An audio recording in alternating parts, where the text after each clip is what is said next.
Ministra Carmen Lúcia. Sim, presidente.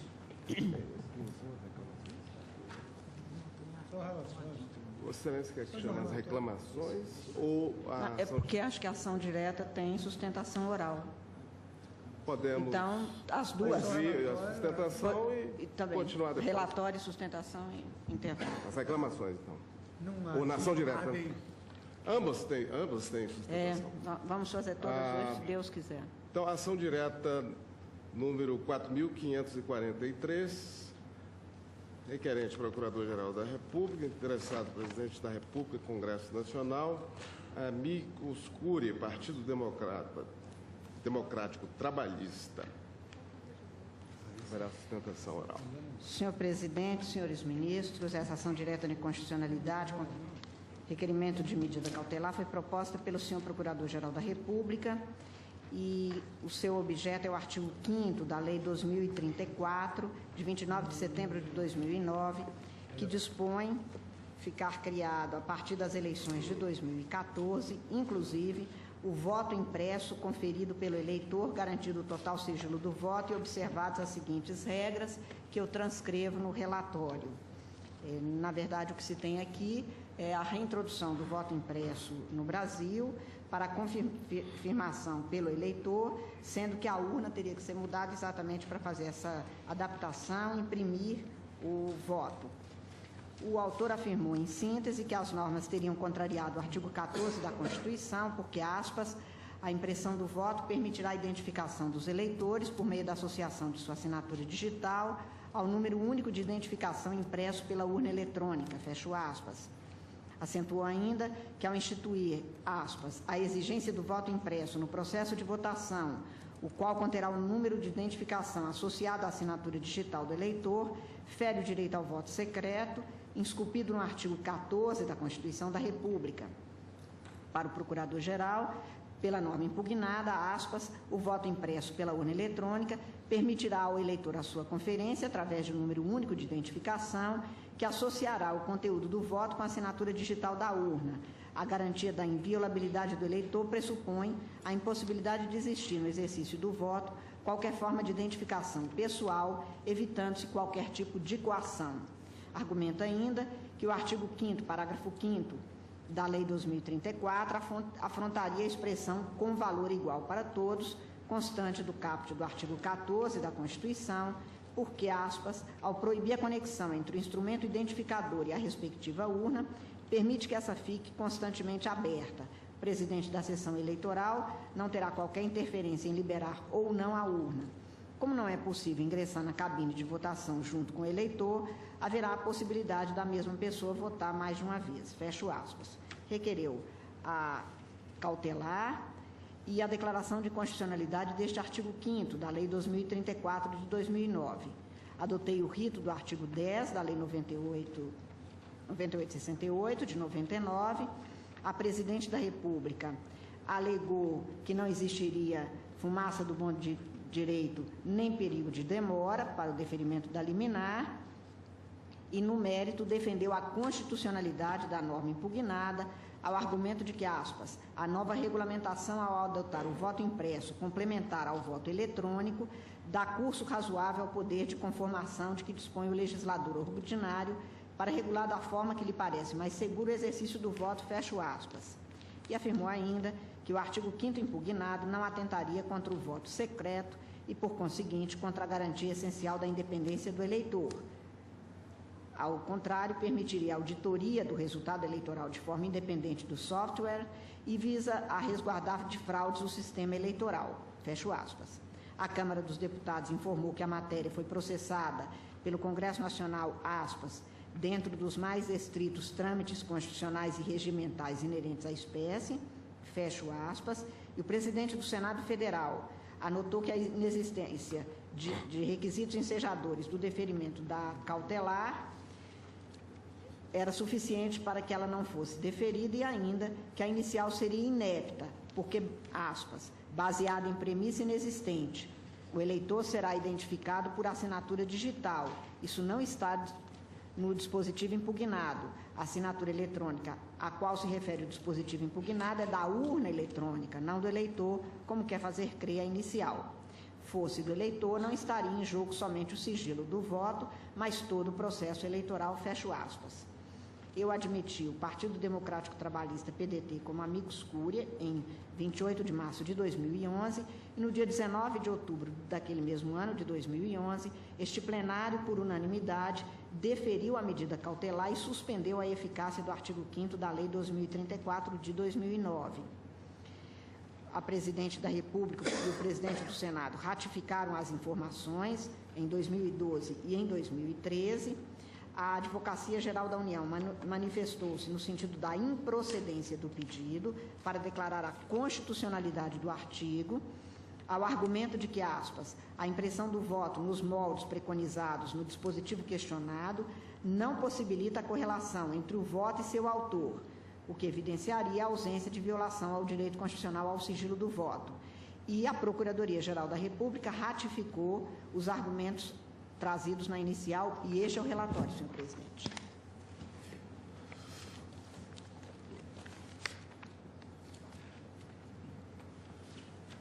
Pelo Ministério Público Federal, falará o Procurador-Geral da República, doutor Rodrigo Janot Monteiro de Barros. Excelentíssimo senhor presidente, excelentíssima senhora relatora, excelentíssimos ministros,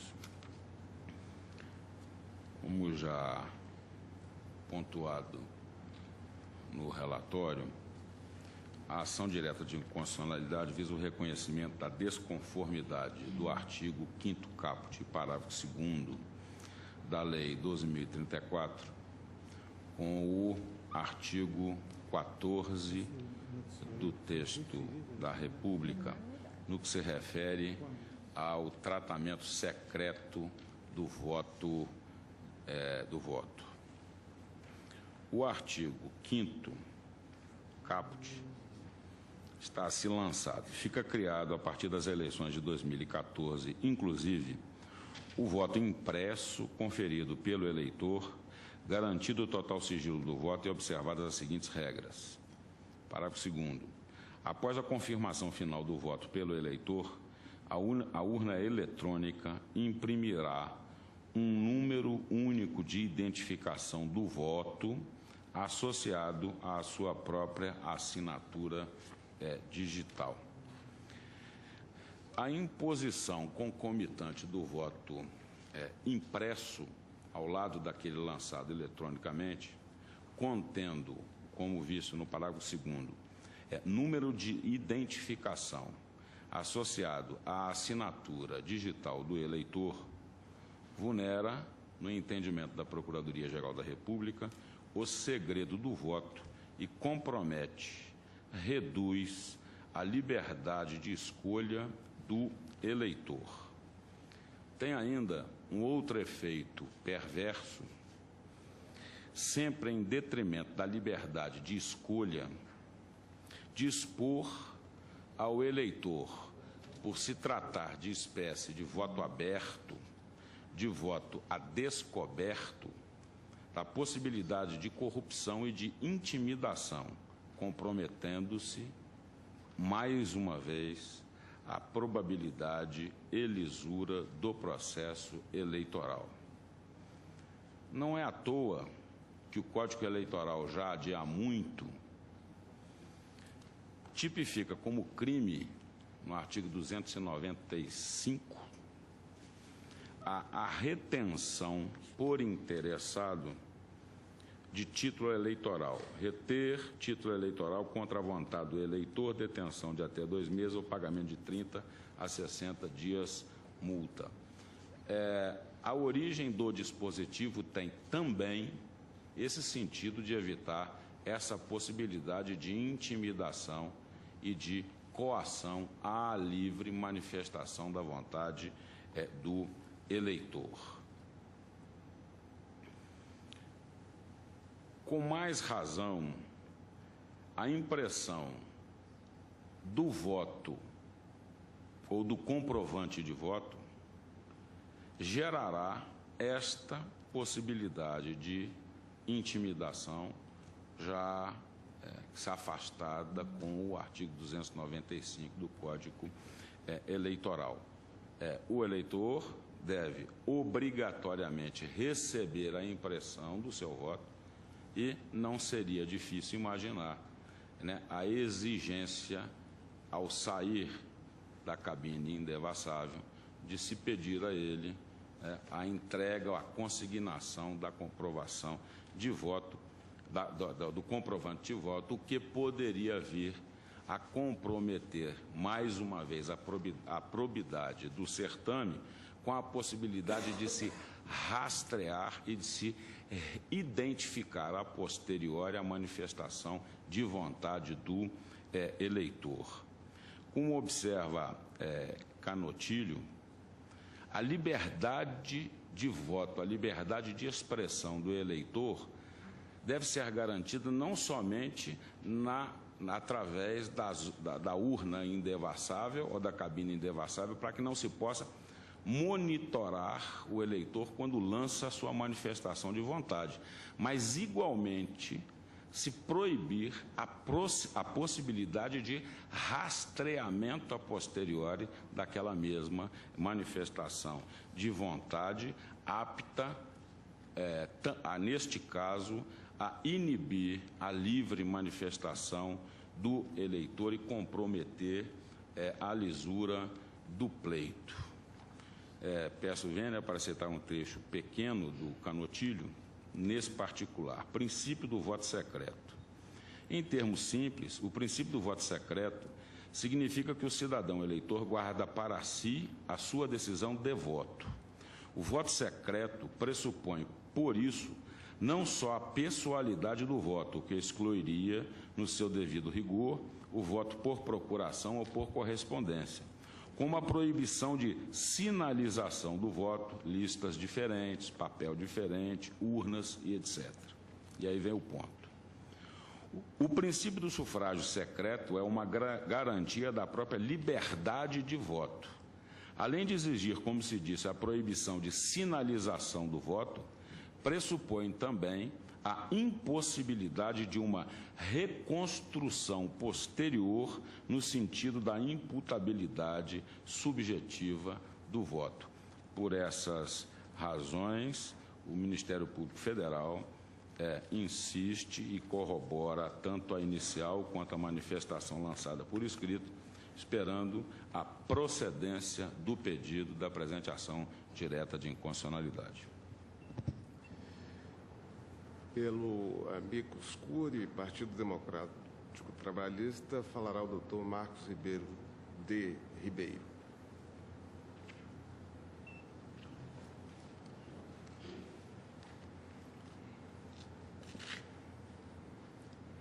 Excelentíssimo senhor presidente do Supremo Tribunal Federal, excelentíssima senhora ministra, relatora Carmen Lúcia, senhora ministra Rosa Weber, senhores ministros, colegas advogados, integrantes da magistratura que hoje visitam o STF. Por primeiro, queremos enaltecer o plácito que este Supremo Tribunal Federal empresta aos partidos políticos como instituição imprescindíveis à democracia e à nação brasileira. E o fazemos porque somos de um partido que tem raízes históricas, que incorpora o trabalhismo de Getúlio Vargas, de Jango, de Leonel Brizola, de Alberto Pasqualini, de Darcy Ribeiro e tantos outros, sempre preocupados com o desenvolvimento patriótico, o desenvolvimento desta nação brasileira.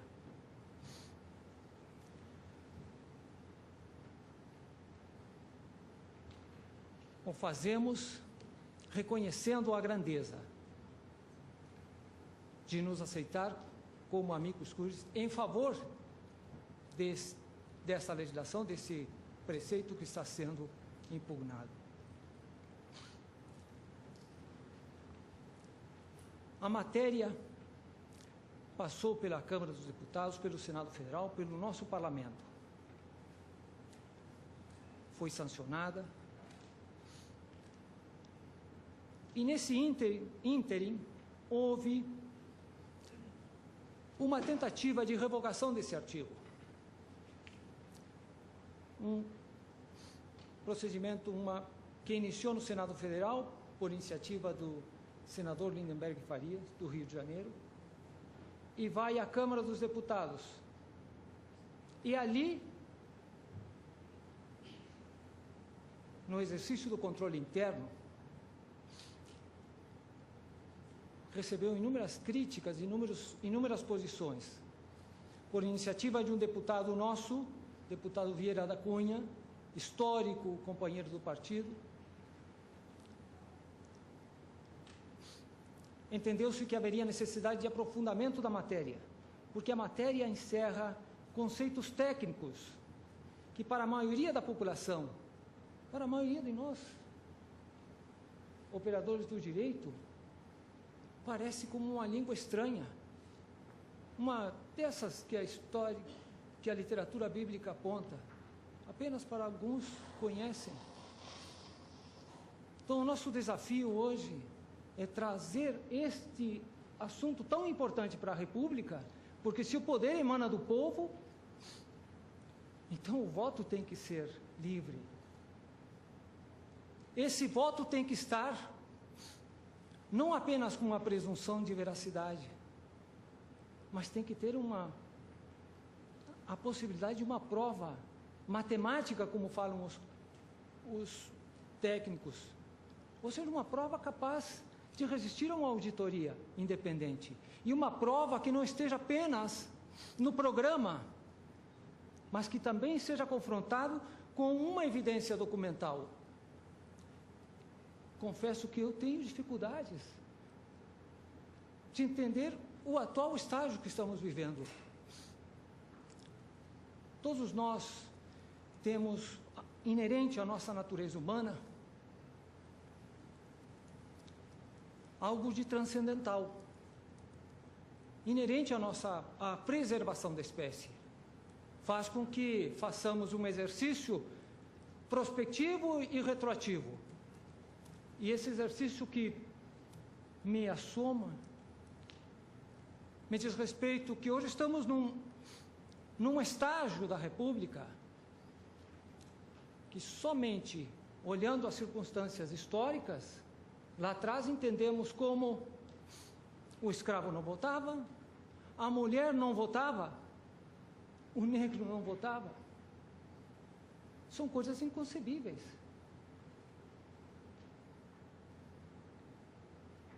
Faço esse exercício prospectivo e me imagino o que as nossas descendências dirão a respeito dessa possibilidade de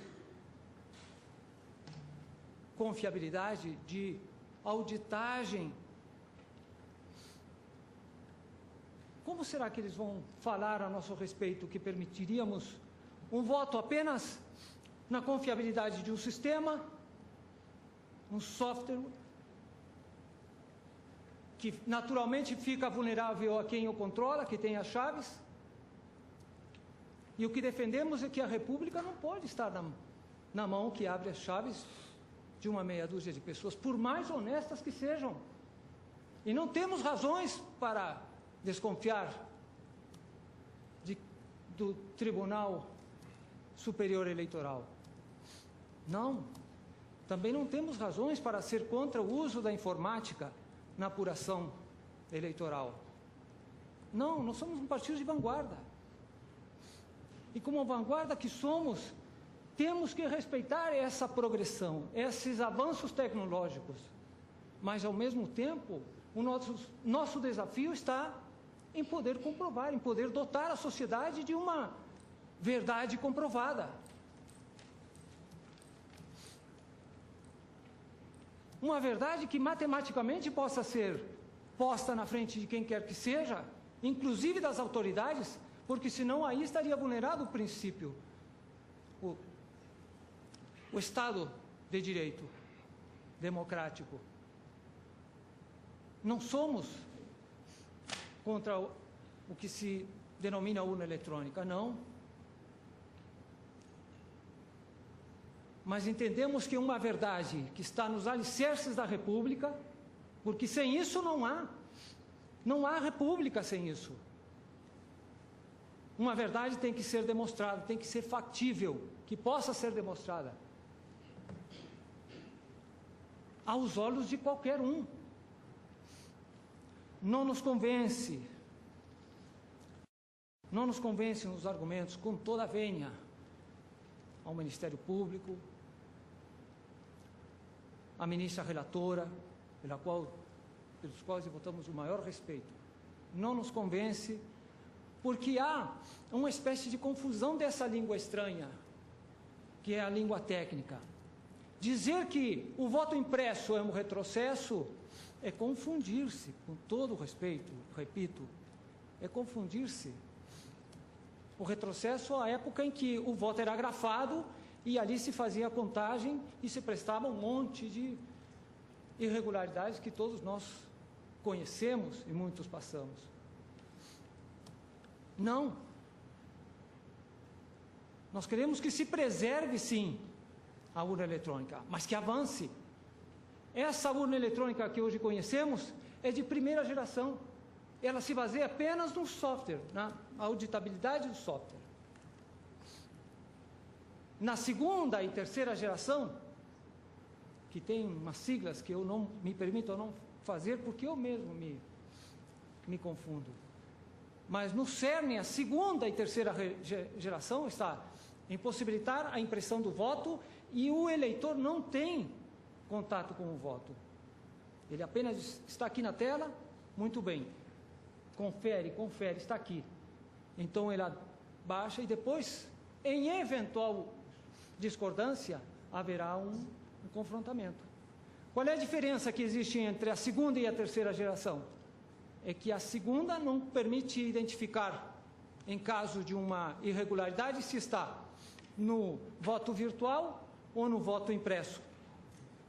Por isso, a lei especifica, nesse caso, a necessidade de identificação da urna. Mas não é uma identificação, a lei não desce a essa técnica. Essa técnica tem que ser feita em resolução.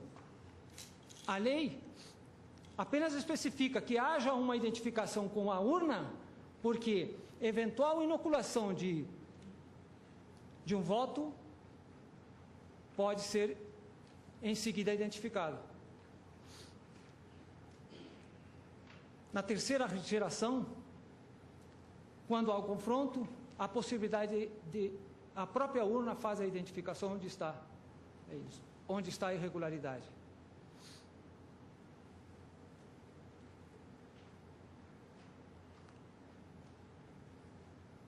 Somos conscientes que esse tribunal constitucionalmente é competente como última palavra a respeito do controle da constitucionalidade. Mas também sabemos que esse tribunal é feito por pessoas sensíveis à harmonia dos poderes. E é por isso que tivemos a iniciativa de fazer juntar os autos, um voto que saiu vencedor na Comissão de Constituição e Justiça, que aborda essas questões com precisão. Até porque elas se fizeram preceder de estudos com uma subcomissão que trata do voto seguro. E nela, não vou ficar repetindo aqui, porque está nos autos, e é uma matéria que pode escapar ao cerne dessa questão. A equação que se faz é essa. Entre os vários preceitos constitucionais, onde está o equilíbrio? É aí que entra a razoabilidade. É razoável permitir-se a impressão do voto? Nós defendemos que sim, que é razoável. Nós defendemos que esta legislação não tem nenhuma incompatibilidade vertical.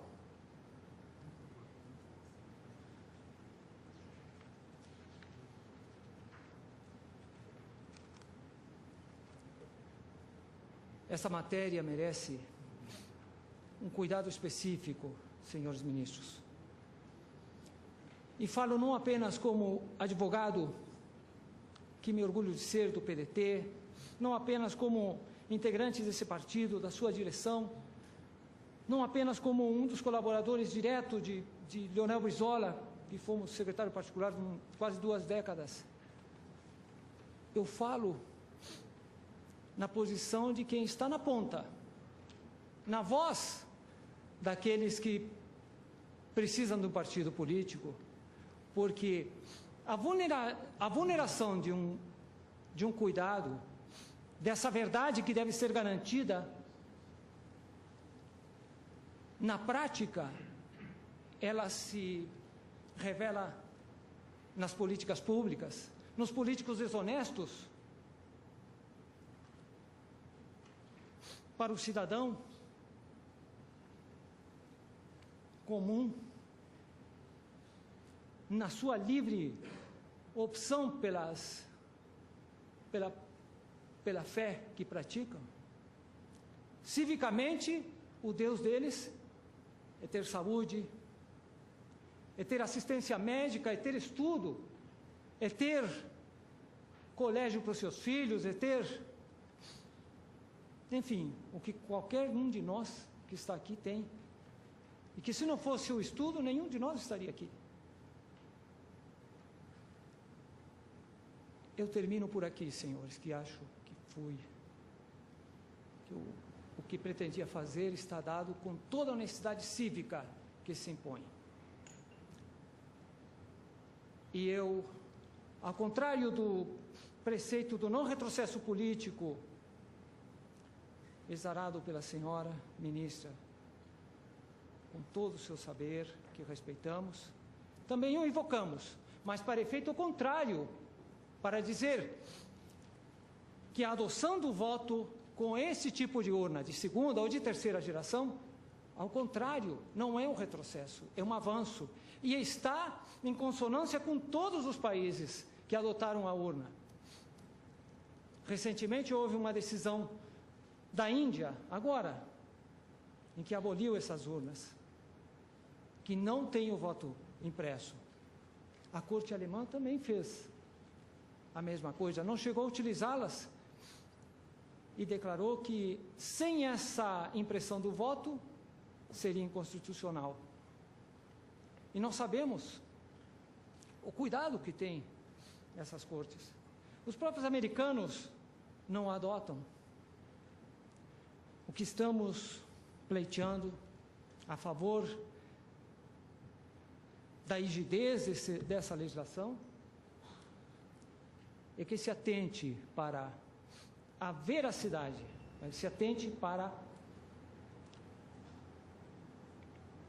a raiz da República. Agradeço. Continuamos após o intervalo. Suspensa a sessão por 30 minutos.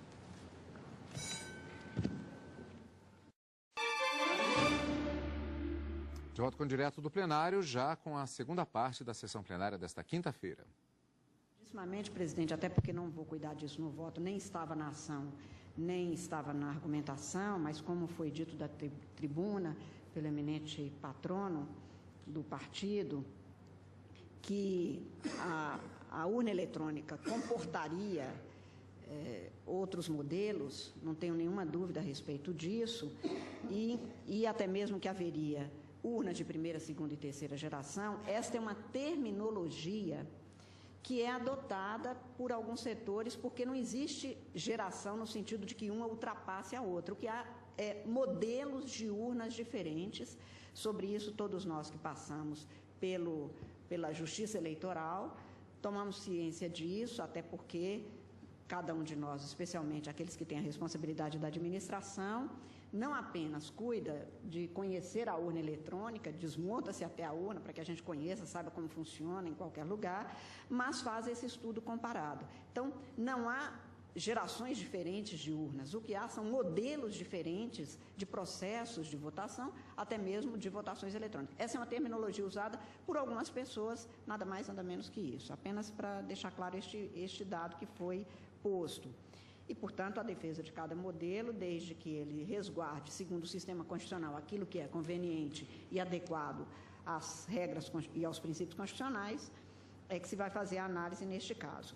Eu acho que não precisaria de voltar a ler o artigo 5º, que é questionado, porque está no relatório, e ele dispõe, como eu disse, da criação, aspas, a partir das eleições de 2014, inclusive, o voto impresso, conferido pelo eleitor, garantido o total sigilo do voto, e se estabelecem as regras da máquina de votar, que exibiria, primeiramente, as telas referentes às eleições tais. Depois da confirmação final do voto pelo eleitor, a urna imprimirá um número único de identificação do voto associado à sua própria assinatura digital.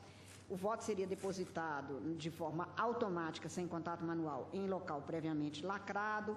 A Justiça Eleitoral realizaria em audiência pública auditoria independente, que é uma das afirmativas daqueles que defendem o voto impresso, no sentido de que haveria um controle maior, e eu vou falar sobre isso, porque nós temos auditoria, só que ele não é impresso nem passível de ser manipulado, mas é feito por um sistema criado por lei exatamente para permitir este controle. Permitido o uso de identificação do eleitor e no parágrafo 5º, permitido o uso de identificação do eleitor por sua biometria ou pela digitação do seu nome ou número de eleitor. É exatamente essa a regra que o Procurador-Geral da República questionou como contrário à Constituição. Como eu também relatei, em 19 de outubro de 2011, o plenário deste Supremo Tribunal Federal, por unanimidade, deferiu a cautelar para suspender a eficácia do artigo 5º da Lei 2034.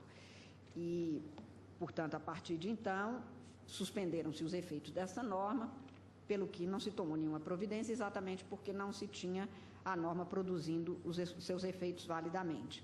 Aquela decisão teve a seguinte ementa: eleitoral, artigo 5º da Lei 2034, impressão de voto, plausibilidade jurídica dos fundamentos postos na ação, sigilo do voto, direito fundamental do cidadão, vulneração possível da urna com o sistema de impressão do voto, inconsistências provocadas no sistema e nas garantias dos cidadãos, inconstitucionalidade da norma cautelar deferida.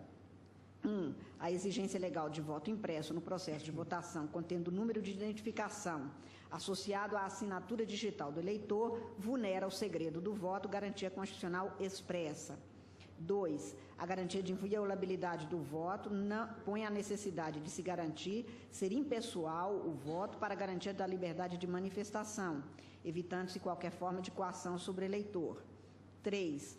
A manutenção da urna em aberto põe em risco a segurança do sistema, possibilitando fraudes impossíveis no atual sistema, o qual se harmoniza com as normas constitucionais de garantia do eleitor. 4. Cautelar deferida para suspender a eficácia do artigo 5º da Lei 2034 de 2009, fecho aspas. Naquela sentada, eu ponderei que a autora da presente ação afirmou viciar-se de inconstitucionalidade o dispositivo questionado, que reinstitui no Brasil o denominado voto impresso, porque, como preceituado nas normas questionadas, haveria, necessariamente, número de identificação associado à assinatura digital da urna. Isso romperia com o segredo do voto, que é um direito irrenunciável do eleitor nos termos do artigo 14 da Constituição. O caput do artigo 5º da Lei 2034 permitiria ao eleitor conferir o seu voto, porque pelo número único da identificação ele associaria o conteúdo do seu voto com a assinatura digital da urna. Entretanto, a inviolabilidade do voto do eleitor e o segredo deste voto supõe a impossibilidade de se ter no exercício do voto no próprio voto a identificação pessoal, para que a liberdade de manifestação política do voto impeça qualquer forma de manipulação ou coação no ato de votar. A Procuradoria-Geral da República assevera que, aspas, por outro lado, tem-se que o sigilo da votação também estará comprometido caso ocorra falha na impressão ou travamento no papel da urna eletrônica, porque, sendo necessária a intervenção humana para solucionar o problema, os votos registrados ficariam expostos ao servidor responsável pela manutenção do equipamento. Assim, ainda no eventual pedido de recontagem de votos, será novamente possível a identificação dos eleitores votantes. Verifica-se que o dispositivo legal está em confronto com o direito subjetivo ao voto secreto, esculpido no artigo 14 da Constituição, considerando que a impressão do voto permitiria a identificação dos eleitores pela associação de sua assinatura digital ao número único de identificação impresso pela urna eletrônica. Ademais, o parágrafo 5º do artigo 5º da Lei 2034, ao proibir a conexão entre o instrumento identificador e a respectiva urna, permite que ela fique permanentemente aberta. O presidente da sessão eleitoral não teria qualquer interferência para liberar ou não a urna. Como não é possível ingressar na cabine de votação junto com o eleitor, haveria a possibilidade de uma mesma pessoa votar 2 ou mais vezes, contrariando a garantia ainda da igualdade de valor do voto, prevista também no artigo 14 da Constituição, e é o que anotava o Procurador-Geral da República, no que eu considero acertado. Para o Senado, em cujas informações se pleiteou o reconhecimento da inépcia da inicial, a premissa da Procuradoria-Geral da República seria falsa, porque a assinatura a que se refere o dispositivo impugnado é da urna eletrônica, não do eleitor. Fosse do eleitor, afirma-se nas informações do Senado, não estaria em jogo somente o sigilo do voto, mas o próprio processo eleitoral, pois se já é difícil cobrar o próprio título do eleitor, imaginem exigir de cada votante a assinatura eletrônica. Fecho aspas. É preciso afirmar inicialmente que, apesar de ter prevalecido o denominado voto impresso no Brasil antes de 2003, por força da Lei 10.048 de 2002, não se chegou a adotá-lo totalmente em razão das dificuldades jurídicas e até mesmo materiais constatadas. A partir da implantação paulatina e de aperfeiçoamento contínuo do sistema de votação pela urna eletrônica, que no Brasil se iniciou em 1996, abandonou-se a impressão de votos no Brasil com o objetivo de garantir mais e mais o segredo do voto como direito constitucional garantido ao eleitor. Em 2002, pela Lei 10.408, introduziu-se o sistema de voto impresso, que seria aplicado nas eleições municipais de 2004. Para aplicar aquela lei, o Tribunal Superior Eleitoral equipou sessões eleitorais, especialmente no Distrito Federal e em Sergipe. Aproximadamente 7 milhões de eleitores votaram, então, segundo esse procedimento, que importava na digitação do voto pelo eleitor, o qual era, então, impresso. Fazia-se a conferência visual e, após a confirmação, o voto impresso era depositado na urna lacrada. O retrocesso ao período que antecedeu o sistema de votação eletrônica mostrou como foi correta a opção e a introdução do Sistema Brasileiro do Voto Eletrônico, e ainda que não seria mais possível a reversão dessa conquista, a não ser que se mudasse integralmente o sistema, porque os problemas comprovados deixaram clara a inadequação e as dificuldades que o voto impresso reintroduziam, comprometendo não apenas o sigilo que se conquistava e, portanto, a garantia de liberdade do eleitor, como o próprio sistema adotado. Daí a promulgação da Lei 10.740, em 2003, abandonando-se aquele sistema e perseverando-se no aperfeiçoamento do processo de votação eletrônica. A reintrodução do voto impresso pelo artigo 5º da Lei 12.034 decorreu do projeto de Lei 498, de 2009, e recebeu parecer contrário das comissões setoriais da CCJ, da Comissão de Constituição e Justiça, e da Comissão de Ciência e Tecnologia, em cujo relatório conjunto afirmaram os respectivos relatores, no caso, os então senadores Marco Maciel e Eduardo Azeredo, aspas, julga-se inadequado à celeridade e ao sigilo do processo eleitoral a utilização do voto impresso. A esse respeito, transcrevemos trecho do relatório do TSE, em que se avalia a questão para as eleições de 2002. A experiência demonstrou vários inconvenientes na utilização do denominado módulo impressor externo. Sua introdução no processo de votação nada agregou em termos de segurança ou de transparência. Por outro lado, criou problemas. A. Maior tamanho das filas. B. Maior número de votos nulos e brancos. C. Maior o percentual de urnas com votação por cédula, com o risco decorrente desse procedimento. D.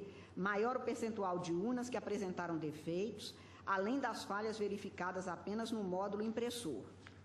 Conforme expôs o representante do TSE nas audiências públicas realizadas pela Comissão de Ciência e Tecnologia e pela Comissão de Constituição e Justiça do Senado, a melhor maneira de auditar a consistência dos boletins de urna com a real manifestação dos eleitores é acompanhar o procedimento de geração e validação das assinaturas digitais, os testes preliminares das urnas e, se necessário, requerer a verificação dos registros digitais de voto, com base nas próprias assinaturas, o que dispensa o uso do papel.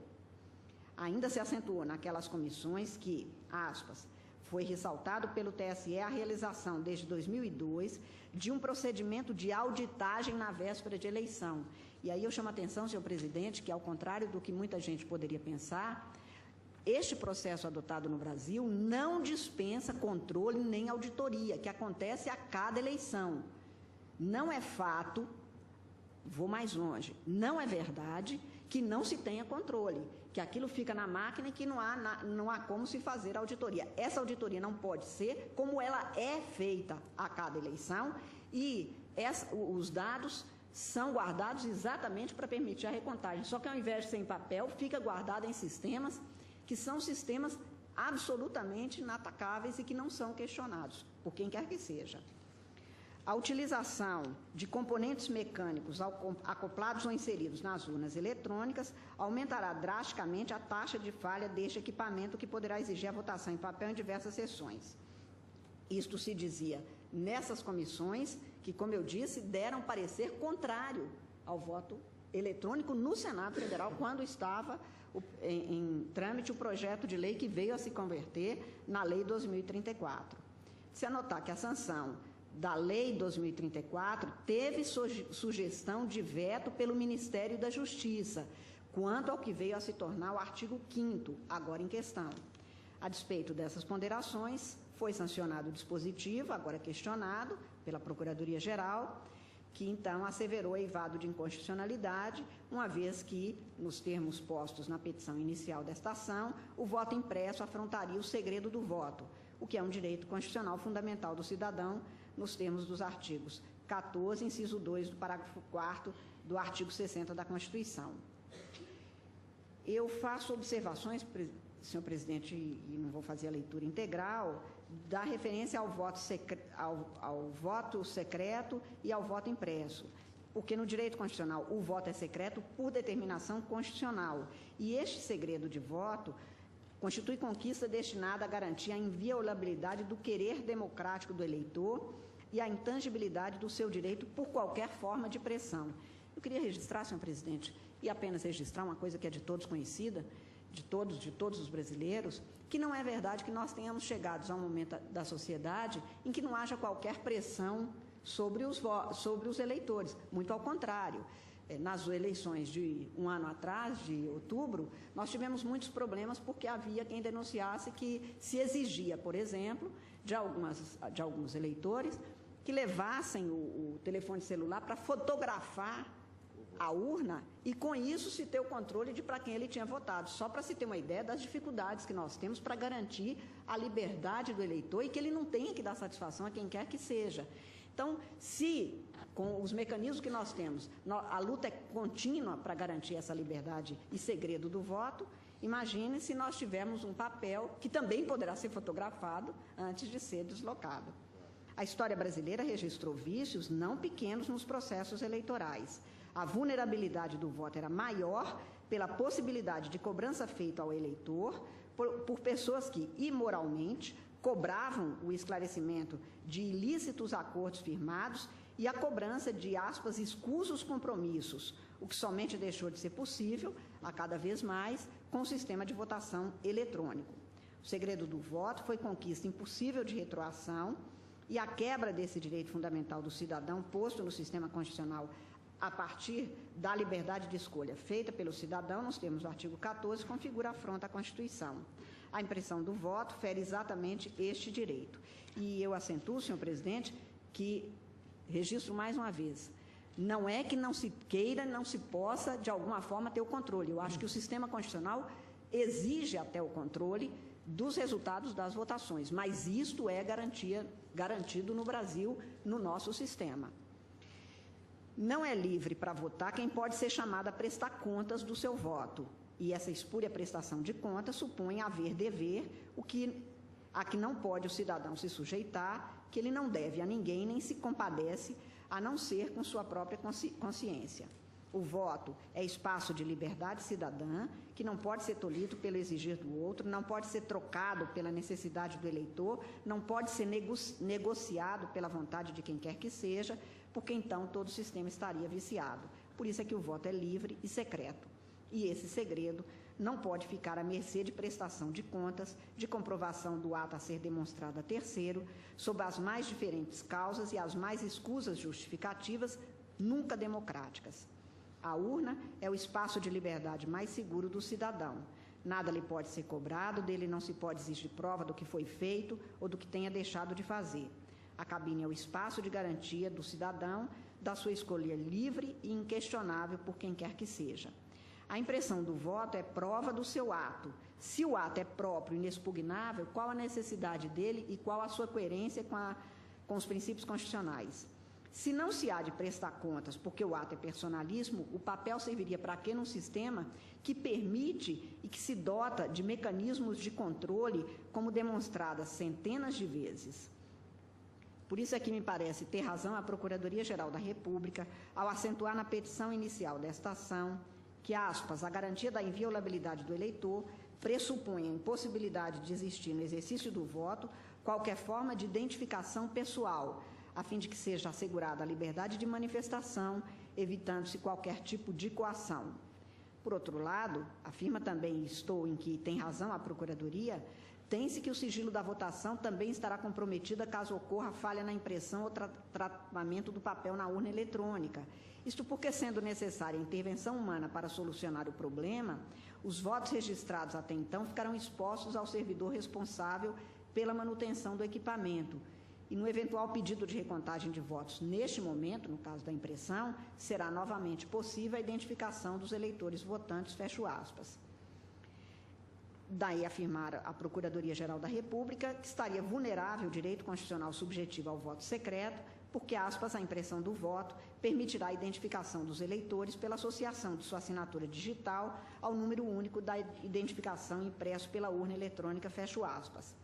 Eventual vulneração deste segredo do voto comprometeria não apenas o artigo 14 da Constituição, mas até mesmo o inciso 2 do parágrafo 4º do artigo 60, tido como núcleo imodificável do sistema constitucional, não podendo ser sequer objeto de emenda constitucional a proposta que tenda a abolir o sigilo do voto. Por isso, tinham razão os relatores da Comissão de Constituição e Justiça e da Comissão de Ciência e Tecnologia do Senado da República, ao acentuarem que o voto impresso era tido como, aspas, inadequado à celeridade e ao sigilo do processo eleitoral, fecho aspas. Põe-se no parágrafo 2º do artigo 5º questionado que, aspas, após a confirmação final do voto pelo eleitor, a urna eletrônica imprimirá um número único de identificação do voto associado à sua própria assinatura digital, fecho aspas, o que retira o segredo do voto, porque o número de identificação associado à assinatura digital pode favorecer até mesmo a coação de eleitores pela possibilidade que cria de vincular o voto a compromissos espúrios e identifica o eleitor, e não se pode dizer que tanto se dê porque ele quer, mas porque pode se comprometer a comprovar sua ação na cabine de votação. A urna eletrônica atualmente utilizada no sistema brasileiro permite que o resultado seja transmitido às centrais sem a identificação do eleitor, com alteração sequencial dos eleitores de cada sessão, o que então garante o segredo do voto. Ademais, ainda quanto à identificação do voto, a impressão criaria um descrime em relação às pessoas portadoras de necessidades especiais visuais ou aos analfabetos, porque esses não teriam como verificar seus votos, para o que teriam de buscar a ajuda de terceiros em frontal violação ao direito constitucional ao sigilo igualmente assegurado a todos, e eu aqui registro que as nossas urnas têm condições, todas elas, de permitir que essas pessoas possam votar com absoluta autonomia e sem interferência de quem quer que seja. As modificações nas urnas permitem que uma pessoa que tenha deficiência auditiva pode votar sozinha sem nenhum tipo de dificuldade. Ademais, e ainda como um ponto, eu destaco que, como posto no dispositivo questionado, afirma a Procuradoria-Geral da República que as urnas ficariam abertas após receber o voto do eleitor. E, neste caso, haveria um outro gravame, porque a cada qual é garantido o direito e dever de um único voto. No sistema democrático, prevalece o princípio de que um eleitor tem um voto, o que foi uma conquista tida como recente do povo brasileiro, pois o que se viu em passagem alongada da história republicana foi pouca república e menos democracia, e o sistema de eleições não dava certeza de que prevalecia apenas um voto por eleitor. O sistema agora adotado permite assegurar que somente se abra a urna após a identificação do eleitor que votará e que ele não é substituído por quem quer que seja, nem vota mais de uma vez.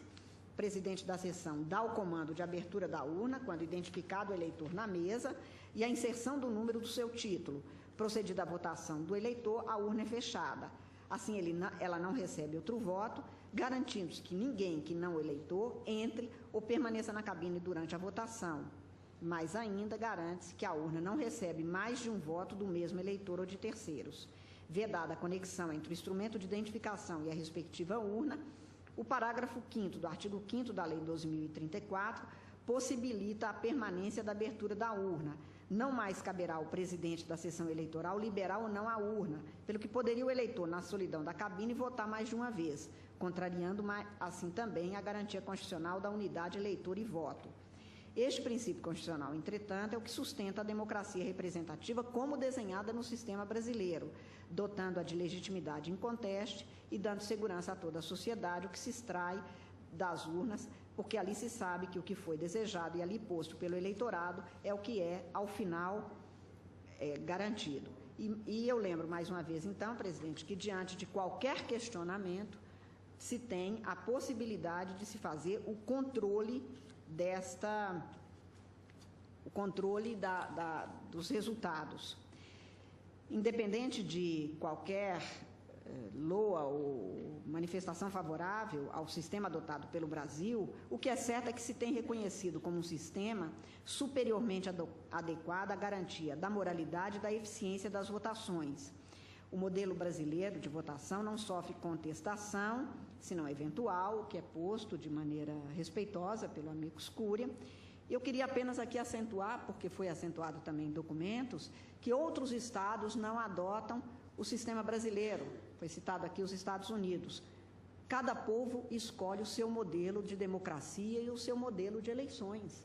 Isto não tem uma aritmética de certo e errado. O que nós temos é uma Constituição que garante princípios, e estes princípios propiciaram a criação de um modelo legal que foi materializado pela Justiça Eleitoral a cumprir aquelas regras. Não falo de modelos externos, embora deva dizer, até nesta passagem que acaba nos próximos dias de presidente do Tribunal Superior Eleitoral, que o tribunal recebe uma média de 8 a 12 pedidos de visitas e de tentativas de saber como funciona para cópias por mês do mundo inteiro. Se tivesse tantas falhas e se os Estados Unidos ou qualquer outro, e estou citando os Estados Unidos porque foi citado da tribuna, tanto bons resultados, talvez nós não fôssemos tantas vezes procurados, tentados ser copiados, exatamente como um modelo de confiabilidade. Ministra relatora, essa questão não foi debatida em recente reunião da Comissão de Veneza? Na Comissão de Veneza, exatamente. Do México? E mesmo em Veneza, no mês de junho, sim, foi apresentado o sistema brasileiro e a semana passada no México como um modelo a ser adotado na tentativa exatamente de se melhorar o sistema de democracia e eleições no mundo. E aqui, nos últimos dias, nós tivemos desde a Rússia vindo ver, a Coreia vindo assistir, e todos eles tentando entender para saber exatamente como praticar. Então, do mesmo jeito que não há uma Constituição aritmeticamente correta e são diferentes os modelos democráticos, os sistemas eleitorais também. No nosso caso, tem tido sucesso e reconhecimento internacional. Portanto, ao contrário do que alegado, parece certo que a segurança, eficiência, impessoalidade e moralidade do sistema de votação eletrônica, tal como adotado no Brasil, é não apenas acatado e elogiado em todos os lugares, como vem sendo testada a sua invulnerabilidade, comprovada a sua rigidez sistêmica e jurídica. E também faço uma outra consideração do que foi dito da tribuna, presidente, que nós teríamos um grupo de pessoas pequeno que poderia ter acesso a esses mecanismos de controle e quem controlaria os controladores. No sistema brasileiro, ninguém tem, uma pessoa sozinha, a chave para todo o sistema. Esse sistema é encadeado. E, ao contrário também do que se diz, nós abrimos e expomos até a hackers, para que eles tentem quebrar, para que a gente saiba a vulnerabilidade ou não do sistema a cada véspera de processo eleitoral. E o fechamento, a lacração dos sistemas é público com a participação até mesmo, não apenas de toda a imprensa, mas de todas as pessoas, várias delas que são contra porque acreditam, contra porque afirmam que têm dúvidas ou que têm certezas contra a urna, mas é aberto, só se lacra aquele sistema na véspera, com a presença do Ministério Público e de toda a imprensa nacional e de todos os partidos. Portanto, eu não posso deixar de acentuar que, além da questão específica da inconstitucionalidade, que, a meu ver, está configurada na forma alegada em inequívoca demonstração do relevante fundamento e a plausibilidade dos fundamentos a ensejar a declaração de inconstitucionalidade do dispositivo legal questionado, eu também acentuo que há inconvenientes jurídicos na reintrodução do voto impresso, a recomendar, tal como aconteceu, que se tenham como ineficaz esta regra. A introdução, por exemplo, de impressoras, só para dar um exemplo das dificuldades que isso criaria, independente da inconstitucionalidade, é que para cada voto, o potencial, e nós temos hoje aproximadamente 140 milhões de eleitores no Brasil, potencializa falhas e impede o transcurso regular dos trabalhos nas mais de 400 mil sessões eleitorais, incluídas as do exterior. Nós temos hoje 501 mil urnas que são distribuídas em todo o país. A porta de conexão do módulo impressor, além de poder representar problemas de conexão, abre-se, que aí era um problema a se resolver, abre-se a fraudes, que pode comprometer a eficiência do processo eleitoral. Eu nem vou fazer referência a outras questões que foram acentuadas quando esse projeto de lei tramitou no Senado, como o problema das demoras, das filas, em algumas regiões do país em que a impressão não pode se dar da forma como é concebida, até mesmo em outros países, por causa de questões climáticas. Tudo isso que poderia ser resolvido de toda sorte, mas para dizer que, ao lado da questão jurídica, há outras questões materiais que levaram à escolha deste modelo seguro e controlado, que sem o controle realmente não poderia prevalecer, o modelo adotado no Brasil. O que é mais sério é mesmo a possibilidade de fraudes, de cópias, de trocas de votos que decorreriam de votação impressa, aumentando, sendo mister ter urnas preparadas para sua guarda, forma de transporte específico, garantia de integridade, tudo mais dificultado e sem garantia de eficiência do resultado incólume do sistema. Também maior seria a vulnerabilidade, porque o voto impresso não pode atingir o objetivo ao que se propõe, que é o de possibilitar a recontagem e auditoria, como informa a Secretaria de Tecnologia de Informação do Tribunal Superior Eleitoral. E eu repito, a auditoria e ao controle, não há na forma impressa.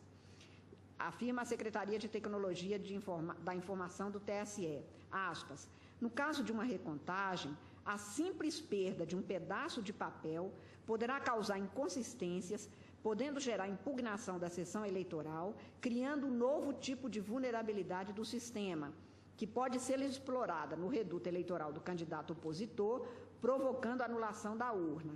Da mesma forma, votos impressos podem ser inseridos, provocando a mesma impugnação. Mesmo sendo automática, existe a dependência da intervenção manual no processo de organização de votos e, consequentemente, a volta da possibilidade de fraudes. Ademais, a quantidade de urnas a ser verificada posteriormente à realização das eleições seria demasiadamente grande e o tempo de realização da auditoria desta forma e não da forma com que é feita estaria sujeito à morosidade própria dos trabalhos manuais. O eleitor não tem como saber se o voto que ele viu sendo impresso na sessão eleitoral é o mesmo que está sendo recontado na junta eleitoral. A auditoria sugerida afeta a proclamação do resultado. Hoje, no mesmo dia da eleição, os resultados são conhecidos. Se fosse obrigatória a auditoria pelo voto impresso, poderia haver uma demora significativa para a proclamação dos resultados e a indefinição deste resultado poderia comprometer a confiabilidade do sistema de que vive a democracia. Ainda é a Secretaria de Tecnologia da Informação do TSE que anota que, caso fosse dada como válida a contagem manual de votos em papel, quando houvesse discrepância com a votação eletrônica, haveria o efeito de tornar o registro precário em papel soberana sobre a urna eletrônica, um retorno aos problemas que nós conseguimos superar de eleições em urnas de lona e cédulas de papel. Ademais, cada candidato derrotado poderia alegar que a eleição foi fraudada pela urna eletrônica e iria insistir em que a única verdadeira indicação da preferência dos eleitores estaria nos votos em papel, mesmo que não houvesse prova de irregularidade ou adulteração. Assim, a recontagem dos votos impressos tornar-se-ia um método padrão de recontagem de votos, o que significaria, sim, um retrocesso, porque o antigo processo de votação manual é suscetível a fraudes e por isso é que ele foi abandonado no Brasil. Além disso, a utilização do voto impresso não implica na desnecessidade de auditar o software. A auditoria e fiscalização dos partidos e entidades do processo são sempre imprescindíveis. Destaca-se que uma auditoria de software centralizada no TSE provê uma auditoria generalizada, porque o software tem uma versão única. A confiabilidade da versão única pode ser verificada de forma amostral em qualquer ponto do país. Inegável, portanto, que se introduz num sistema exemplar de eficiência do processo eleitoral um elemento de vulnerabilidade do sistema se adotasse o que previsto no artigo 5º, agora cautelarmente suspenso em seus efeitos e que foi questionado nesta ação.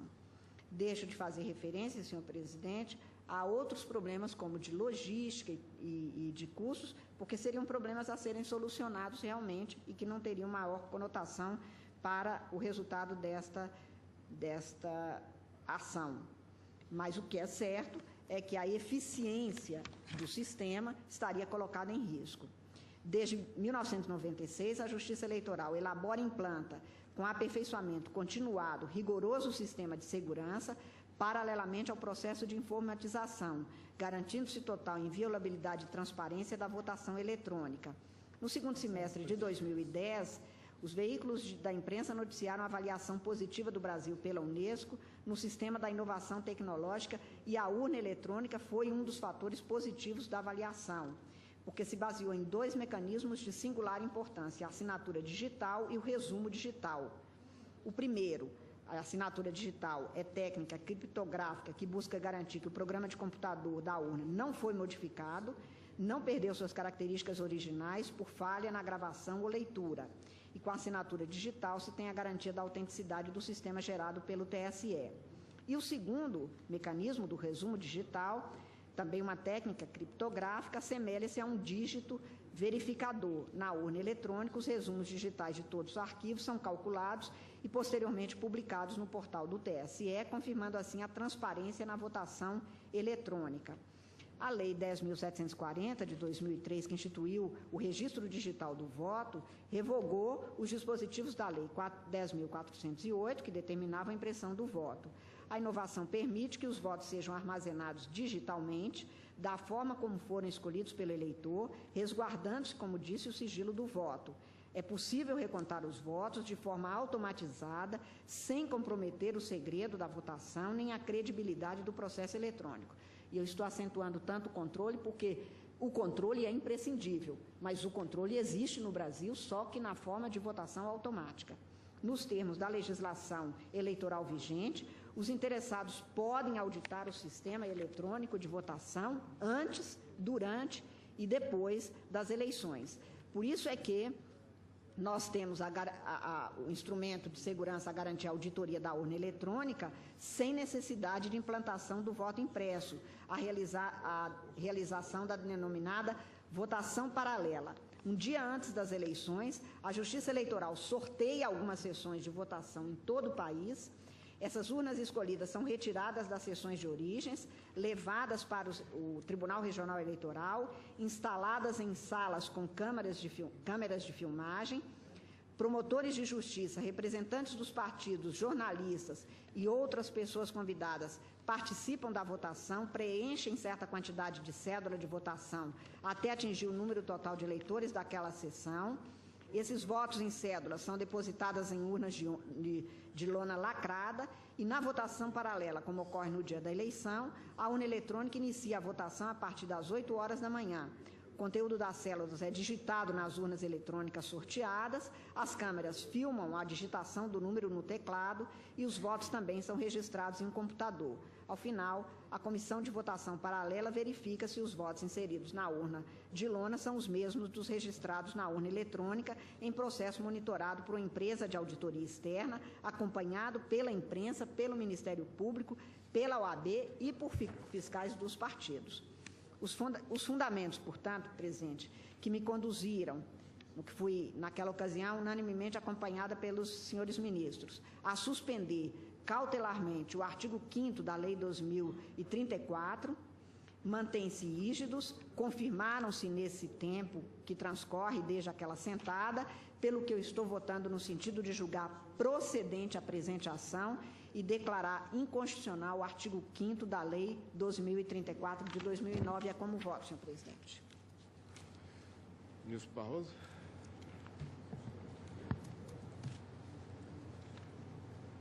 Presidente, antes de mais nada, cumprimento a eminente ministra Carmen Lúcia pelo voto profundo e detalhado. Eu trago um voto escrito bem curtinho, em 3 parágrafos, que passo a ler, presidente.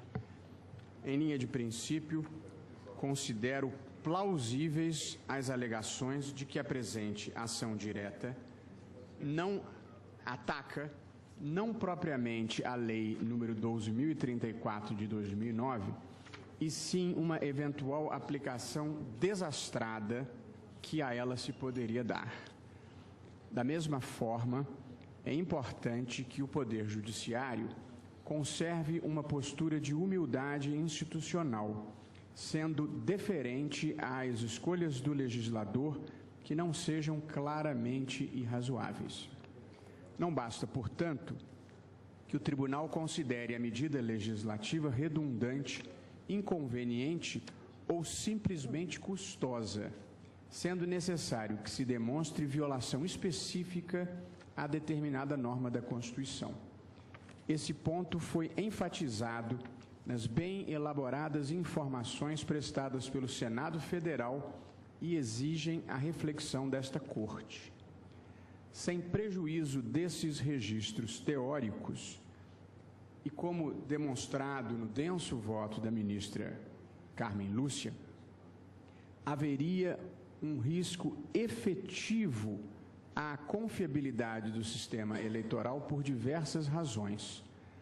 A mais significativa parece ser a criação de um novo foco de vulnerabilidades, reabrindo-se a possibilidade de manipulação indevida das cédulas escritas, praga da qual, aliás, finalmente nos libertamos.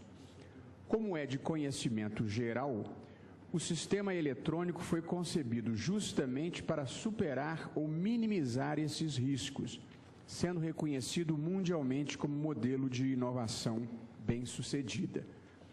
A reintrodução subsidiária de um sistema desacreditado não parece uma forma racional de agregar consistência ao mecanismo eletrônico. Pelo contrário, nesse contexto, mesmo que não se queira referendar a tese da vedação do retrocesso, parece inequívoco que a liberdade de conformação do legislador encontra limite nas exigências mínimas de racionalidade e na necessidade de se preservar a confiabilidade do sistema. É justamente o oposto do que é determinado pelo ato impugnado. Nesse cenário, presidente, penso que a decisão liminar deve ser confirmada por seus próprios fundamentos e é como voto. Ministro Teori. Senhor presidente, eu acompanho o voto da ministra relatora no pressuposto, enfatizado por sua excelência, de que o sistema preconizado pela norma questionada é vulnerável à identificação do voto individual. Esse pressuposto, que é um pressuposto de fato, é um pressuposto técnico, já foi adotado quando no julgamento da medida cautelar e não foi, como imaginei que pudesse ser, combatido agora pela sustentação oral do amicus curiae, de modo que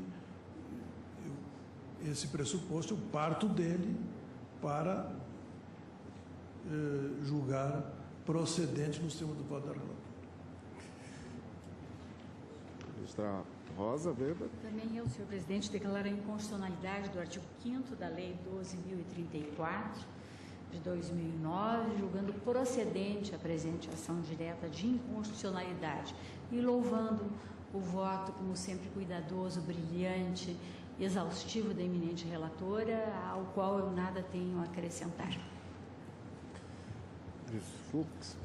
Senhor presidente, eu me recordo que esse processo foi pautado em 19/10/2011, originariamente, e eu me encontrava exatamente na mesma posição do ministro Luiz Roberto Barroso, o primeiro a votar. De sorte que naquela oportunidade fiz algumas anotações que são rápidas e eu vou me permitir transmitir ao plenário o meu ponto de vista acerca exatamente dessa conclusão final do pedido de declaração de inconstitucionalidade dessa metodologia proposta pela lei inquinada de inconstitucional pelo Ministério Público. Em primeiro lugar, senhor presidente, eu destaco que democracia é representada pelo binômio representação política e voto direto e secreto. Eu trago aqui lições de direito constitucional no sentido de que a Constituição Federal de 88, a reinaugurar no cenário político nacional a plenitude do regime democrático, firmou premissas sólidas para assegurar que a cidadania seria exercida pelo povo com base legitimante para toda e qualquer manifestação de poder. Assim é que dispõe o parágrafo único do artigo 1º da Constituição Federal, que todo poder emana do povo, que o exerce por meio de representantes eleitos ou diretamente nos termos desta Constituição, instituindo regime que caminham de mãos dadas a representação política e a participação direta com formas de manifestação da vontade democrática, no dizer de José Afonso da Silva no seu curso de Direito Constitucional. É exatamente na primeira das modalidades de manifestação do povo relacionada à democracia representativa que se situam os predicamentos com que a Constituição Federal cercou o direito de voto, visando a resguardá-lo em sua pureza como manifestação da legítima vontade do povo. O efeito é através da fórmula do voto, direito subjetivo de natureza política, que os eleitores submetem os governantes ao batismo democrático, legitimando o exercício do poder no Estado de Direito.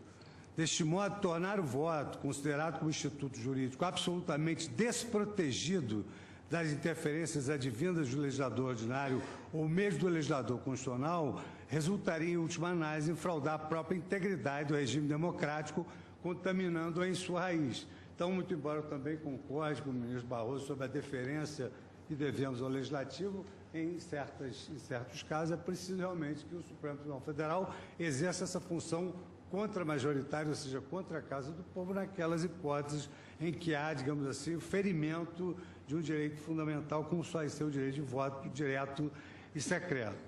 Por esta singela razão, senhor presidente, a Constituição Federal prevê, no caput do artigo 14, primeira parte, que a soberania popular será exercida pelo sufrágio universal e pelo voto direto e secreto, com valor igual para todos, assegurando os caracteres do voto em face do legislador para que seja exercido de forma universal, direta, secreta e isonômica.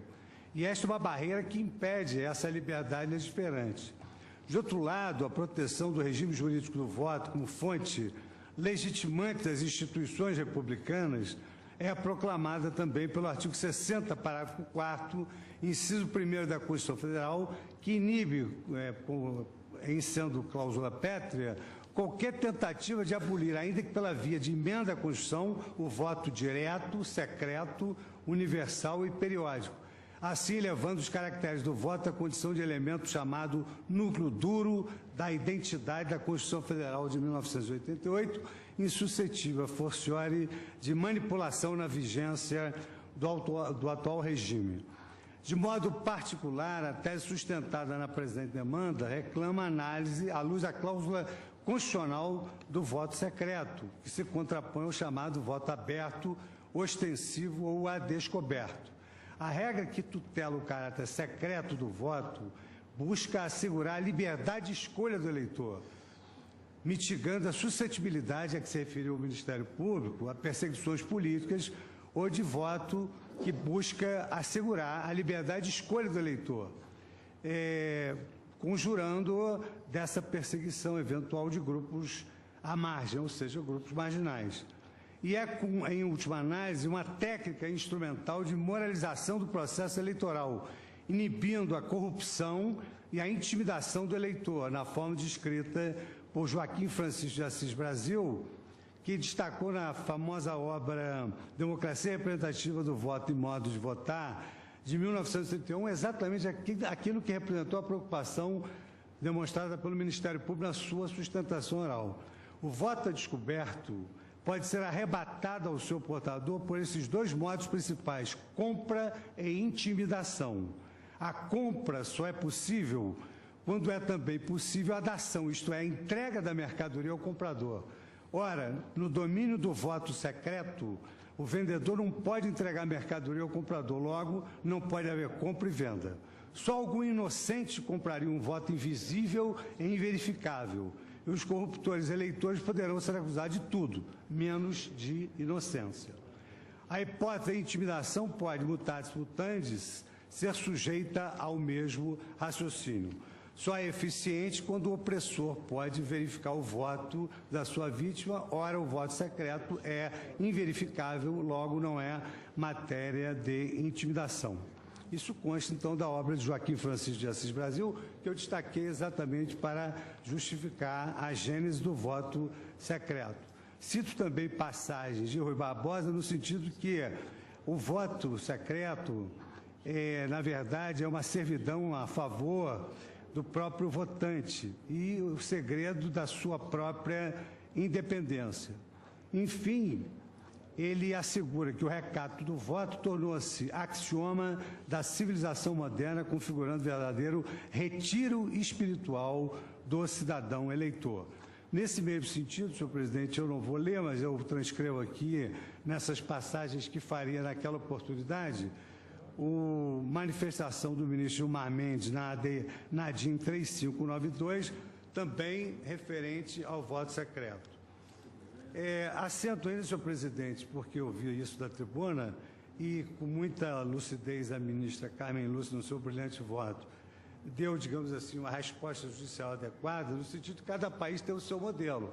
Nos Estados Unidos não é modelo para lugar nenhum. Em 2000 foi julgada Bush versus Al Gore, em que se verificou exatamente a fraude, a alegação de fraude nas eleições da Flórida, determinando uma recontagem daqueles votos numa manifestação inequívoca de que passaram por um fenômeno que o Brasil já não passa há muito tempo. E exatamente o Brasil não passa há muito tempo por esse fenômeno, porque o sistema eleitoral ele já está sedimentado na consciência social e no sentimento jurídico coletivo. De sorte que nós alterarmos esse quadro na perfeita acepção do professor Felipe Derble sobre o princípio da proibição do retrocesso social, efetivamente incorreria nessa violação do princípio que veda o retrocesso. E cito aqui as lições do eminente professor pertencente à Academia da Universidade do Estado do Rio de Janeiro. Por esses fundamentos e pelo que consta do voto minucioso e minudente da ministra Carmen Lúcia, eu acompanho integralmente. Presidente, cumprimento também o voto da ministra Carmen e o subscrevo. Também, senhor presidente, cumprimento a ministra Carmen pelo brilhante voto que esgotou a matéria, em que ficou demonstrado com clareza que esse sistema proposto na lei ora impugnada permite que o artigo 14 da Constituição Federal seja vulnerado na medida em que se possibilita a identificação do voto colocado pelo eleitor na urna eletrônica, que deve ser, por mandamento constitucional, secreto. Gostaria apenas de aduzir que nós já temos a possibilidade de fazer uma recontagem dos votos através do que se chama Registro Digital de Votos, RDV, que foi introduzido pela Lei 10.740 de 2003, que alterou a Lei 9.504 de 97.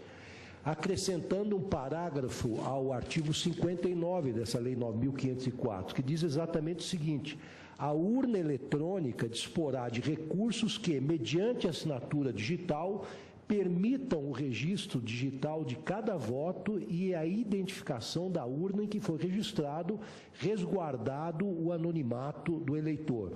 Então, é um sistema eletrônico que embaralha os votos, mas que permite, numa eventual dúvida, a recontagem desses votos numa urna determinada. Isto não é incomum na Justiça Eleitoral. O ministro Marco Aurélio lembrava na hora do café que nós temos uma vedação na Justiça Eleitoral de empréstimo das urnas, que ficam, durante um certo tempo, impossibilitadas de serem transferidas a quem quer que seja, e é possível transferi-la, por exemplo, para a Ordem dos Advogados, para que se façam eleições nesta corporação profissional e para outras entidades. É comum a cessão das urnas para esse efeito, mas justamente há um período em que as urnas ficam, digamos assim, de quarentena, para que, numa eventual impugnação, esse registro digital de votos seja acionado e, eventual dúvida, possa ser dirimida. Então, senhor presidente, eu acompanho integralmente a ministra relatora para julgar procedente a presente ação. Ministro Gilmar Mendes. Presidente, também eu gostaria de, inicialmente, cumprimentar a relatora pelo cuidadoso e belíssimo voto proferido e dizer também, presidente, que inicialmente, e isso manifestei, essa consideração eu fiz quando do voto na medida cautelar, eu guardava reservas, especialmente diante do argumento que à época fora expendido quanto à aplicação eventual do chamado princípio do não retrocesso. À época eu chamei a atenção para a possibilidade, que não é estranha, em vários sistemas, de se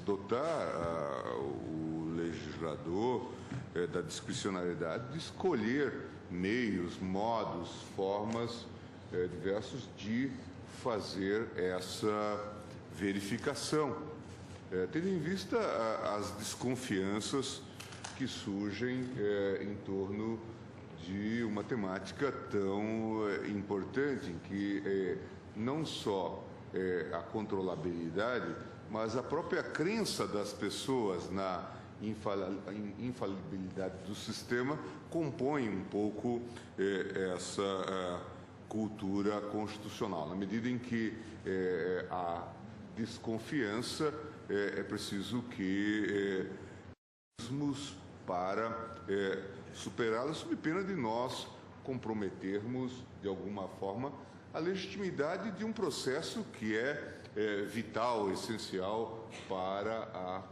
democracia. A relatora hoje, todavia, demonstrou com percussiência, com muita habilidade, que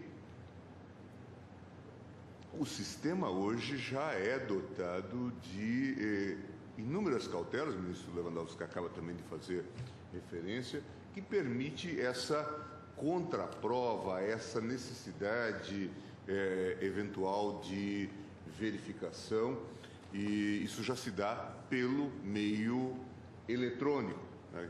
Um número determinado de urnas por amostragem. Também, Sua Excelência, demonstrou que o modo escolhido de fazer essa verificação pela via do voto impresso poderia, sim, comprometer a ideia do sigilo do voto, que, como nós sabemos, e foi amplamente destacado, compõe um elemento essencial dessa manifestação, inclusive gravado com cláusula pétrea. De novo, volto a dizer que a mim não me escapa a possibilidade de, tecnicamente, se chegar a um modelo de voto impresso que atendesse também a essa exigência do sigilo do sufrágio. Mas a mim me parece que a combinação desses dois argumentos são suficientes para balizar o juízo que Sua Excelência fez no sentido de considerar inconstitucional a norma objulgada, a norma impugnada. Não há justificativa para se adotar um modelo que, de alguma forma, pode comprometer o sigilo das votações, gerando esse fenômeno muito bem apontado por Sua Excelência e que a legislação tem há muitos anos feito um grande esforço para combater, de opressão, de pressão, de manipulação do voto popular. Nós poderíamos estar gerando um possível remédio ou antídoto que provocaria talvez maior insegurança. Então, com essas breves considerações, eu também acompanho Sua Excelência, mais uma vez louvando a qualidade, o cuidado técnico do voto, só ressaltando que, a meu ver, tendo em vista circunstâncias que se manifestem ao longo das experiências vividas, o legislador não está impedido de adotar outros meios e até meios diversos daquele apontados, os controles eletrônicos. É claro que, ao fazê-lo, não poderá comprometer o sigilo das votações, não poderá tornar vulnerável o eleitor a esse tipo de pressão, porque isso sim seria um retrocesso, não no sentido de aplicação do princípio do retrocesso, mas um retrocesso em sentido verdadeiramente institucional, né? A colocação deste indivíduo, a exposição desse indivíduo eleitor a essas pressões indevidas por parte dos grupos interessados na disputa política. Sua Excelência que citava a exigência que determinados grupos e até organizações criminosas fazem com a tal demonstração da fidelidade eleitoral, né, com a gravação do voto nos aparelhos hoje de gravação celular ou equivalente. E então me parece que Sua Excelência deu respostas adequadas a essas preocupações, e todas as forças partidárias, como ficou demonstrado, estão habilitadas a participar desse processo de verificação e de verificabilidade e controlabilidade do voto. Eu lembraria apenas, para encerrar essa minha manifestação, que realmente esse tema não é incontroverso, inclusive no âmbito do direito comparado. Citava decisão da Corte Constitucional alemã, já tinha sido mencionado isso em outro momento aqui, de 2009, que apontava, pelo menos naquele momento, tendo em vista as condições estabelecidas, a inconstitucionalidade de uma resolução que balizava as eleições para o Parlamento alemão e para o Parlamento Europeu, com base na votação eletrônica, indicando que, até aquele momento, não havia condições de efetivo controle pela opinião pública, pela comunidade em geral, em relação ao sistema adotado, o que gera até hoje discussão sobre a viabilidade do voto eletrônico no sistema alemão. Mas, com essas considerações, eu acompanho Sua Excelência, a ministra Carmen Lúcia, e louvo o seu belíssimo voto. Celso de Mello. Senhor presidente, eu também quero inicialmente registrar o magnífico voto proferido pela eminente ministra Carmen Lúcia, relatora deste processo de controle abstrato de constitucionalidade de determinada regra legal acoimada pelo eminente chefe do Ministério Público da União, acoimada de inconstitucional, apoiando a sua pretensão de inconstitucionalidade na alegada vulneração ao que dispõe o artigo 14 da Constituição da República, que contém em si o próprio Estatuto da Cidadania em nosso país e que estabelece os lineamentos gerais em torno do exercício desses direitos políticos.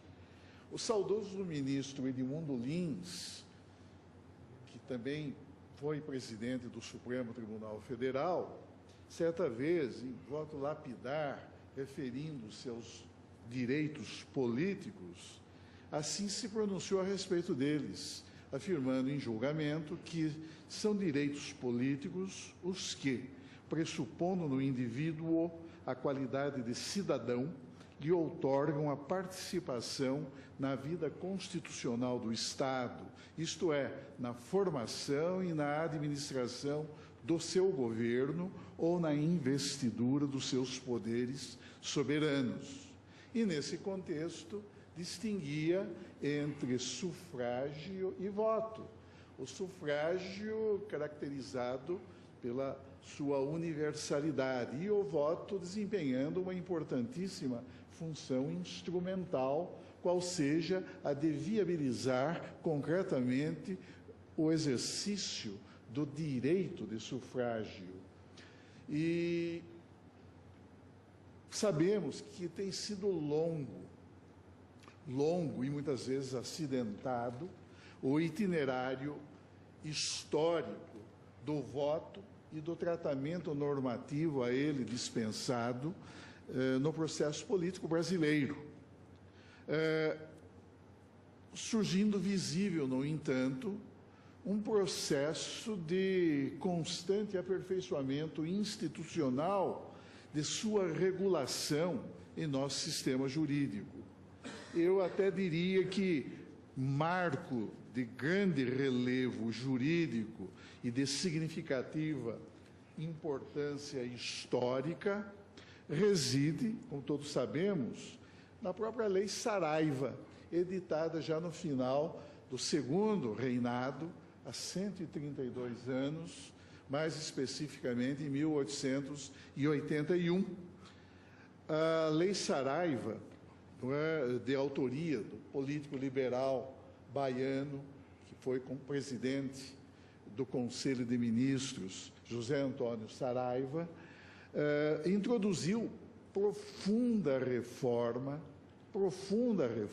na legislação eleitoral imperial então existente.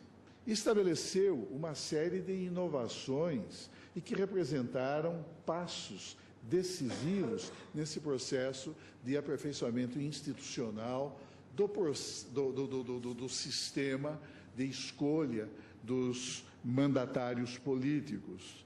Estabeleceu o sistema de eleições diretas, atribuiu ao Poder Judiciário, já no final do segundo reinado, competência para processar o alistamento eleitoral, até então efetuado em âmbito estranho ao Poder Judiciário, embora ainda não existisse justiça eleitoral, reconheceu aos analfabetos o direito de sufrágio, restabeleceu o sistema distrital, mas o que é importante, tornou secreto o ato de votar, além de haver vedado no recinto das eleições uma regra que ainda hoje existe na legislação eleitoral, vedando a presença de agentes policiais e de pessoas armadas, além de haver deferido à mesa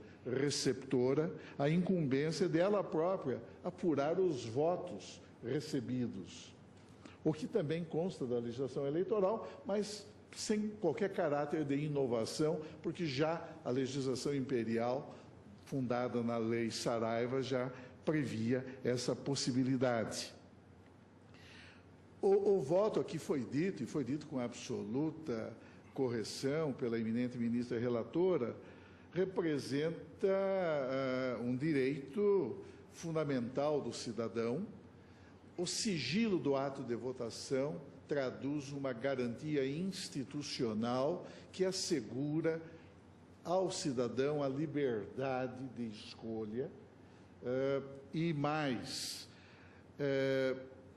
existe para proteger o eleitor, exatamente para impedir atos de perseguição fundados precisamente nas suas escolhas políticas. É claro que a legislação republicana, especialmente a partir do início do século XX, representou em alguns momentos um certo retrocesso em relação à lei imperial, portanto, em relação à lei Saraiva. E nós temos aí vários exemplos, especialmente na velha República, de legislação eleitoral que, na verdade, não só impunha uma série de restrições ao eleitor, mas, na verdade, tornava-o exposto a atos de perseguição.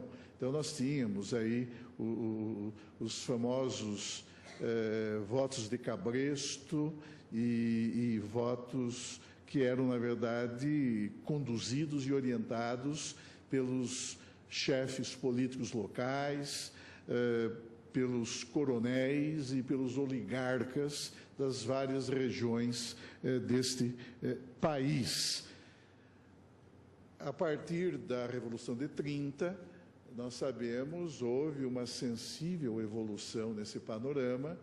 Sobrevém em 1932 o Código Eleitoral, também conhecido como Código Assis Brasil, e o Código Eleitoral, posteriormente, teve várias de suas disposições constitucionalizadas nessa importantíssima Constituição que o Brasil teve, verdadeiro divisor de águas, que foi a Constituição Republicana de 1934.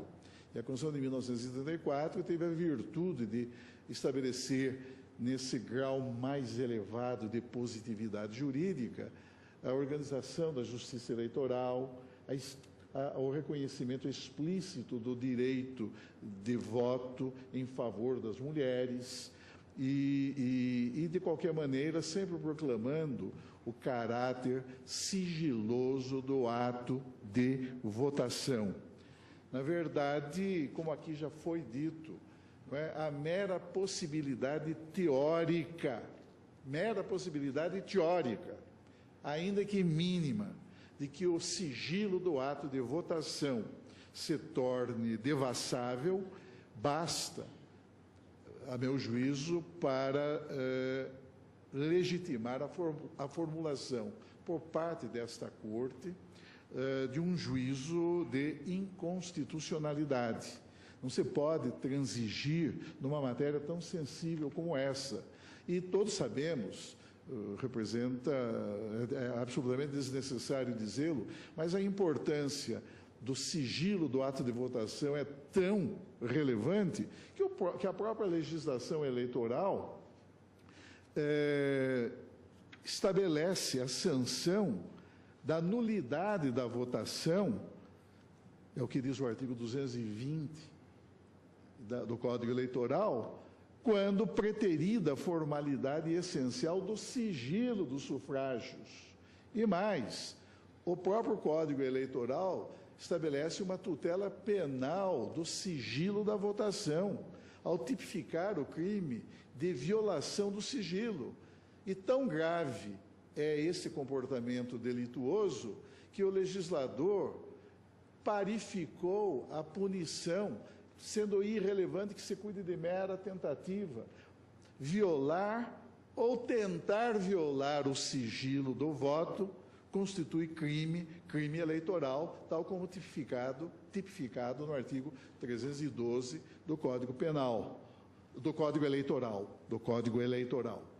Pois bem, a eminente ministra relatora demonstrou no seu longo e exaustivo voto, não é, completo sobre todos os aspectos, a plena auditabilidade do sistema que foi introduzido entre nós e que representa uma inovação muito importante e que preserva o sigilo do ato de votação.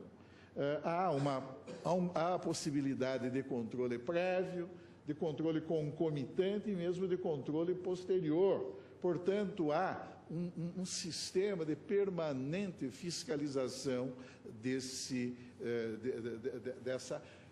especial atributo do ato de votação que a Constituição estabelece e define como sendo um direito público subjetivo de todos e de cada um dos cidadãos desta República.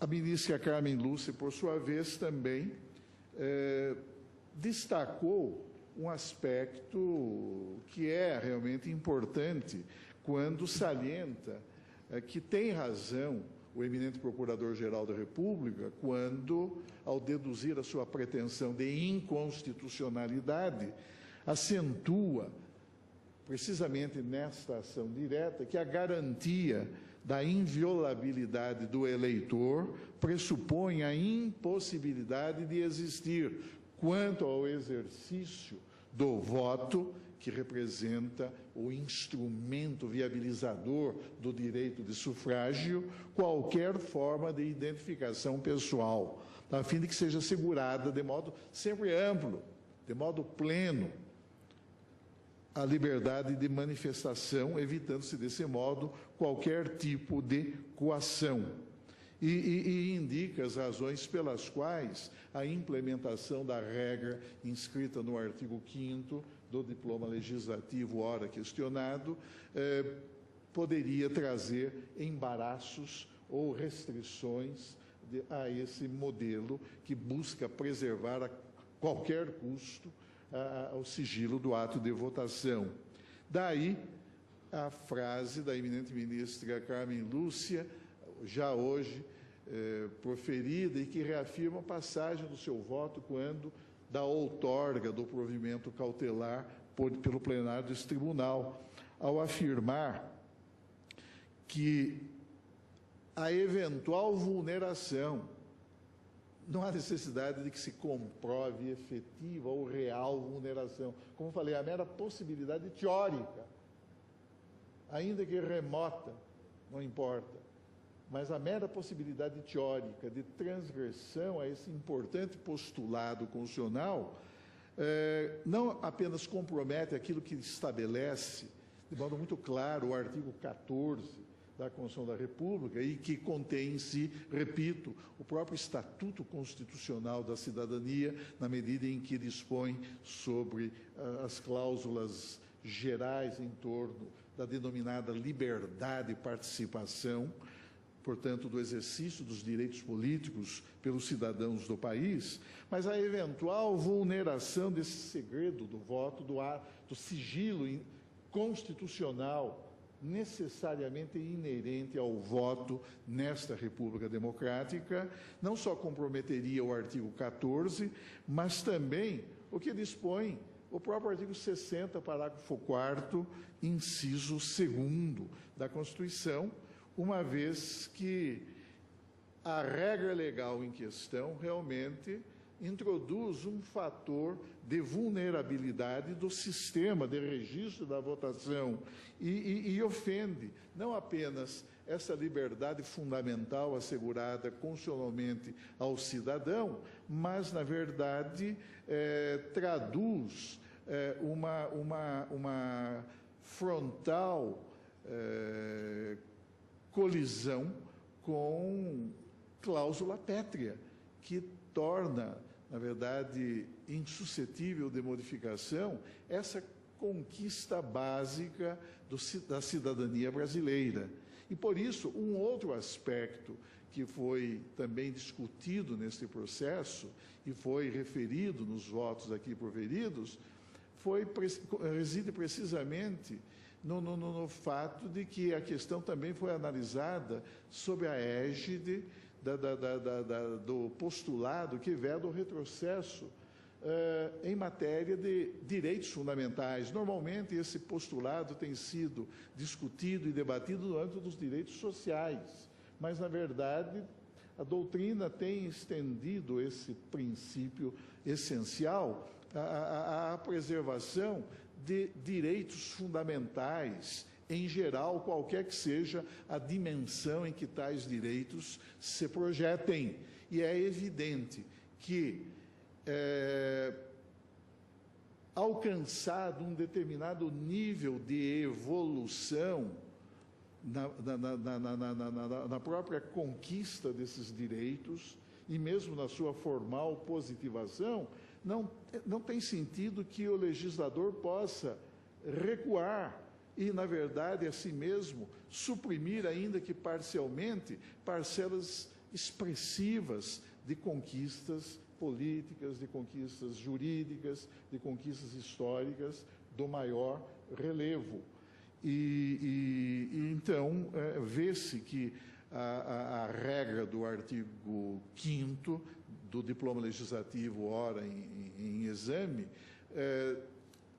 ao permitir, ao expor a uma situação de vulnerabilidade, aquilo que deve ser absolutamente imune a qualquer devassa, transgride postulados constitucionais básicos. Por isso, senhor presidente, também acompanho integralmente, né, as razões invocadas pela eminente ministra relatora, seu magnífico voto, e, em consequência, julgo procedente a presente ação direta de inconstitucionalidade. Também eu julgo inteiramente procedente a ação, confirmando, ratificando a medida cautelar concedida, não sem antes louvar o brilhante voto da ministra Carmen Lúcia e dizer que, nas grandes democracias, o exercício do direito de sufrágio é, em grande medida, uma decorrência da história de cada país com esse direito. E, nesse ponto, nós não temos uma história muito brilhante, não é? Não é só o Brasil. Basta que lembremos do voto de Cabresto, não é? Bico de pena. Do voto bico de pena, não é? Enfim, a nossa história, como eu disse, não é brilhante, mas temos diversas outras experiências internacionais nessa área que não são mais brilhantes do que a nossa, não é? É o caso das eleições americanas de 2000. De 2000 enfim, não é? As tentativas de excluir parcelas consideráveis também da população do direito de voto, enfim, tudo isso constitui o pano de fundo para essa norma salutar inserida no artigo 14 da nossa Constituição, que é o voto livre, direto e secreto. Constituiria um retrocesso incalculável colocar em risco essa norma com o acolhimento dessa pretensão que não data de hoje, né? Essa tentativa de fragilizar o sistema de voto da urna eletrônica que adotamos aqui no nosso país há cerca de 20 anos. De maneira que eu, com grande tranquilidade, acompanho e louvo o excelente voto da ministra Carmen Lúcia e proclamo o resultado. A ação direta julgada procedente, decisão unânime. Está encerrada.